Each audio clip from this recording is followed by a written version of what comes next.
നിർമ്മാണം പൂർത്തിയാക്കിയ കരിമ്പാനി ശ്രീ ഭഗവതി ക്ഷേത്രത്തിന്റെ പുനഃപ്രതിഷ്ഠാ ചടങ്ങുകൾ നടത്തി. അതിപുരാതനമായ നൂറ്റാണ്ടുകൾ പഴക്കമുള്ളതായി കരുതുന്ന കരിമ്പാനി ശ്രീ ഭഗവതി ക്ഷേത്രത്തിന്റെ തിരുശേഷിപ്പുകളിൽ നിന്നുമാണ് പുതിയ ക്ഷേത്രം നിർമ്മിച്ചത്. പുനഃപ്രതിഷ്ഠാ ചടങ്ങുകൾ ബ്രഹ്മശ്രീ കടിയക്കോലില്ലം വാസുദേവൻ നമ്പൂതിരി നിർവഹിച്ചു.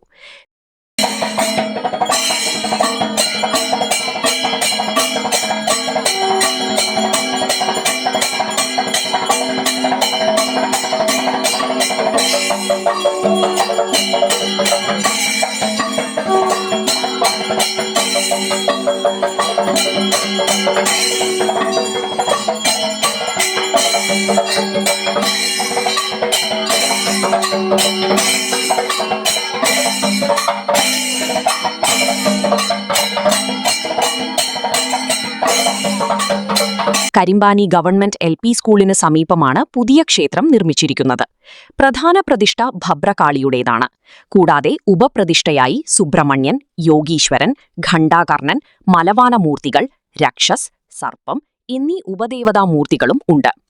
ആഘോഷ പ്രവർത്തനങ്ങൾക്ക് president Vijayan VG., secretary Hari KT., ഖജാൻജി കെ.ആർ. നാരായണൻ, കൺവീനർ കെ.എൻ., മാതൃസമിതി അംഗങ്ങളായ ഉഷാകുമാരി പി.എസ്., ഗീത ഷാജി തുടങ്ങിയവർ നേതൃത്വം നൽകി. വാസ്തുവിദഗ്ധൻ പാറയ്ക്കൽ പി.എൻ. ദേവദാസ് ശർമ്മ സ്ഥാപതിയുടെ മുഖ്യ നേതൃത്വത്തിലാണ് ക്ഷേത്രത്തിന്റെ നിർമ്മാണം പൂർത്തീകരിച്ചത്.